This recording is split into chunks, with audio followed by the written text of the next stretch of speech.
Hello viewers, welcome to education and job corner. 2016 সালের এসএলএসটির যে সমস্ত চাকরি প্রার্থীরা আছেন তাদের মধ্যে শারীর শিক্ষা এবং কর্মশিক্ষা বিষয়ে অলরেডি নিয়োগ হয়ে গেছে এবং বেশ কিছু প্রার্থীর আইনি জটিলতার কারণে মানে হাইকোর্টে একটি মামলা হওয়ার কারণে তারা কিন্তু নিয়োগ পাননি। প্রায় 1250 মতো চাকরি প্রার্থী এখনও কিন্তু তারা চাকরি পাননি এবং এই চাকরিটা না পাওয়ার কারণ হাইকোর্টে একটি মামলা দায়ের হয় এবং সেখানে এই বিষয়টি কেন্দ্র করে কিন্তু নিয়োগ প্রক্রিয়াটা সেই সময়ের জন্য স্থগিত হয়ে যায়।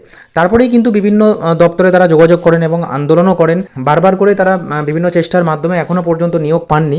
তো অবশেষে একটা বিষয় আজকে জানা গেল, সেখানে কিন্তু এই সমস্ত চাকরি প্রার্থীরা আজকে কিন্তু সরকারের সঙ্গে আলোচনায় বসেছে এবং আলোচনা থেকে যে নিট ফলটি উঠে আসছে, চলুন সেটা দেখে নেই।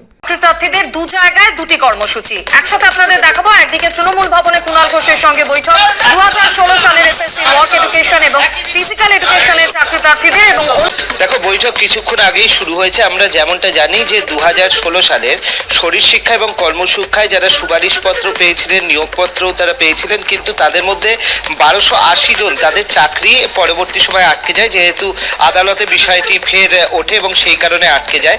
এবং যেমনটা জানা যাচ্ছে যে তারা গতকাল গিয়েছিলেন কুণাল ঘোষের বাড়িতে, রাত্রে তারা গিয়েছিলেন অ্যাডভোকেট জেনারেল কিশোর দত্তর বাড়িতেও তারা কিন্তু যান, তারপর কুণাল ঘোষের বাড়িতে গিয়েছিলেন। আজকে মুখ্যমন্ত্রীর বাড়িতেও তারা গিয়েছিলেন, ওএসডির সঙ্গে দেখা করেন। পরবর্তী সময় কুণাল ঘোষ তাদেরকে আসতে বলেন হচ্ছে এই তৃণমূল ভবনে, আমরা যেখানে রয়েছি মেট্রোপলিটনে, সেই তৃণমূল ভবনে আসতে বলেছেন এবং তাদের সঙ্গে বৈঠক হচ্ছে। কিছুক্ষণ আগেই কুণাল ঘোষ জানিয়েছেন যে এদের বিষয়ে কোনো জটিলতা ছিল না, এদের সরকারের ওপর কোনো ক্ষোভও নেই, তৃণমূল সরকারের ওপর তাদের কোনো ক্ষোভও নেই, তার কারণ তাদের চাকরি হয়ে গিয়েছিল। কিন্তু যেটা কুণাল ঘোষের বক্তব্য যে বিকাশ রঞ্জন ভট্টাচার্য তারা আদালতের দ্বারস্থ হওয়ার কারণে এদের চাকরিটা আটকে রয়েছে এবং সেই ব্যাপারে আইনি পথে যাতে সুষ্ঠু সমাধান হয় সেই কারণে তারা বারবার দ্বারস্থ হচ্ছেন।